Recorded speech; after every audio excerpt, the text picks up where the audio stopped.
திருவருகை கால வார நாட்கள் டிசம்பர் மாதம் 23 வாசகங்களுக்கு செவிமடுப்போம்.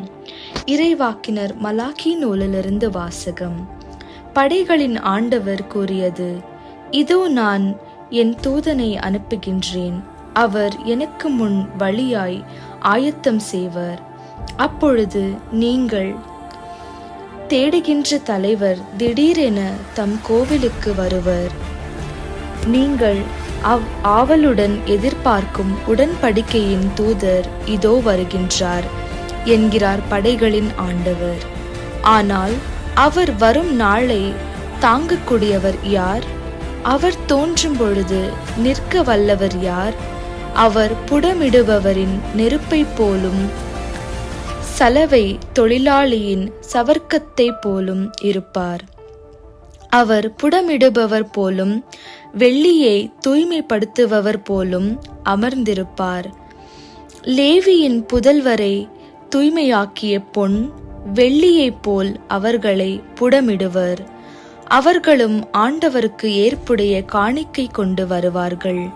அப்பொழுது பண்டை காலத்தின் முன்னே ஆண்டுகளில் இருந்தது போல் யூதாவின் காணிக்கையும் எருசலேமின் காணிக்கையும் ஆண்டவருக்கு உகந்ததவாயிருக்கும்.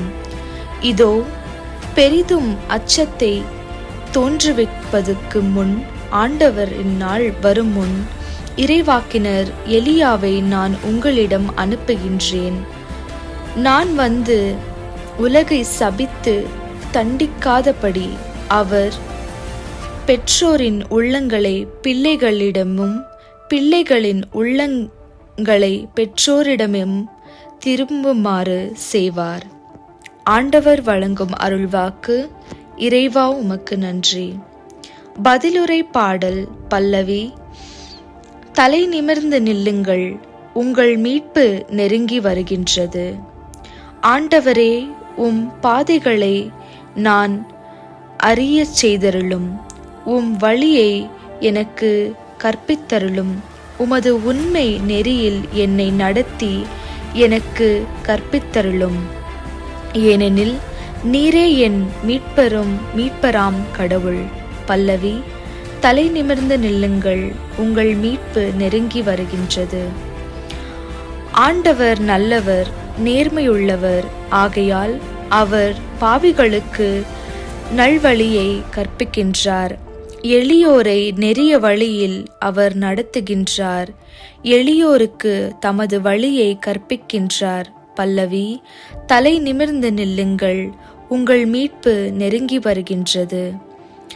ஆண்டவரது உடன்படிக்கையையும் ஒழுங்குமுறையையும் கடைப்பிடிப்போருக்கு அவருடைய பாதையெல்லாம் பேரன்பு உண்மையும் உள்ளவாய் விளங்கும். ஆண்டவரின் அன்பறிவு அவருக்கு அஞ்சி நடப்போருக்கே உரியதாகும். அவர் அவர்களுக்கு தமது உடன்படிக்கையை வெளிப்படுத்துவார். பல்லவி. தலை நிமிர்ந்து நில்லுங்கள், உங்கள் மீட்பு நெருங்கி வருகின்றது. அல்லேலூயா, அல்லேலூயா.